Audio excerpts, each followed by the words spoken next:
ஆண்டவராக இயேசு கிறிஸ்துவின் இனிய நாமம் மையப்படுவதாக இந்த நாளிலும் உங்கள் யாவரையும் பார்ப்பதில் மிகுந்த சந்தோஷம். எது தேவனுக்கு பிரியமான ஆராதனை?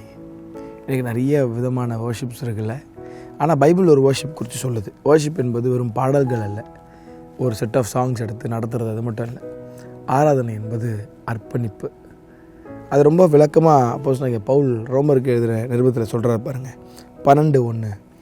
அப்படி இருக்க சகோதரரே, நீங்கள் உங்கள் சரீரங்களை பரிசுத்தமும் தேவனுக்கு பிரியவுமான ஜீவ பலியாக ஒப்புக் கொடுக்க வேண்டும் என்று தேவனுடைய இரக்கங்களை முன்னிட்டு உங்களுக்கு வேண்டிக் கொள்கிறேன். இதுவே நீங்கள் செய்யத்தக்க புத்தி உள்ள ஆராதனை.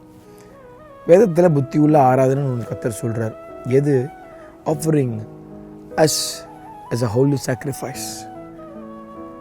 நம்மை தேவ சமூகத்தில் ஜீவ பலியாக அர்ப்பணிப்பதே, பரிசுத்தமும் தேவனுக்கு பிரியமான ஜீவ பலியை அர்ப்பணிப்பதே புத்தி உள்ள ஆராதனை கர்த்தர் சொல்கிறார். ஆராதனை என்பது வெறும் பாடல்கள் மாத்திரமல்ல. இன்றைக்கி நிறைய பேர் சொல்கிறது, நான் I want to become worship leader.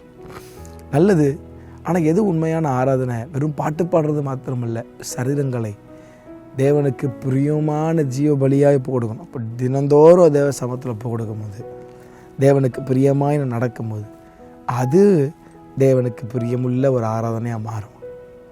இது கடைசி நாட்களில் நான் வர்ஷிப் லீடர் ஆகணுன்ற ஆசை தப்பு இல்லை, ஆனால் எது உண்மையான ஆராதனை என்று தெரிந்து கொண்டு நான் தேவனை ஆராதிப்பது ஒரு உண்மையான ஆராதனையாக இருக்கும் என்பதை நான் விசுவாசிக்கிறேன்.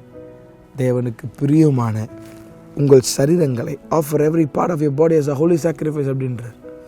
உள்ள அசுத்தத்தை வச்சுட்டு சரீரத்தில் ஆண்டருக்கு பிரியமில்லை நடந்துட்டு தேவன் ஆலயத்தை கஷ்டப்படுத்திட்டு நான் ஆராதனை பண்ணுவேன்றதில் ஒரு பிரயோஜனம் கிடையாது. கர்த்தர் அந்த ஆராதனை அறிவிருக்கிறார். அப்போது புத்தி உள்ள ஆராதனையாக மாறணும்னா உங்கள் சரீரங்கள் பரிசுத்தமும் தேவனுக்கு பிரியமுமான ஜீவ பலியாக இருக்க வேண்டும் என்று அப்போஸ்தலனாகிய பவுல் நம்மை உற்சாகப்படுத்துகிறார். சிந்திப்போம், தேவனுக்கு பிரியமான ஆராதனை செலுத்துவோம். கர்த்தர் தாமே நம்ம யாவரையும் ஆசீர்வதிப்பாராக. ஆமென்.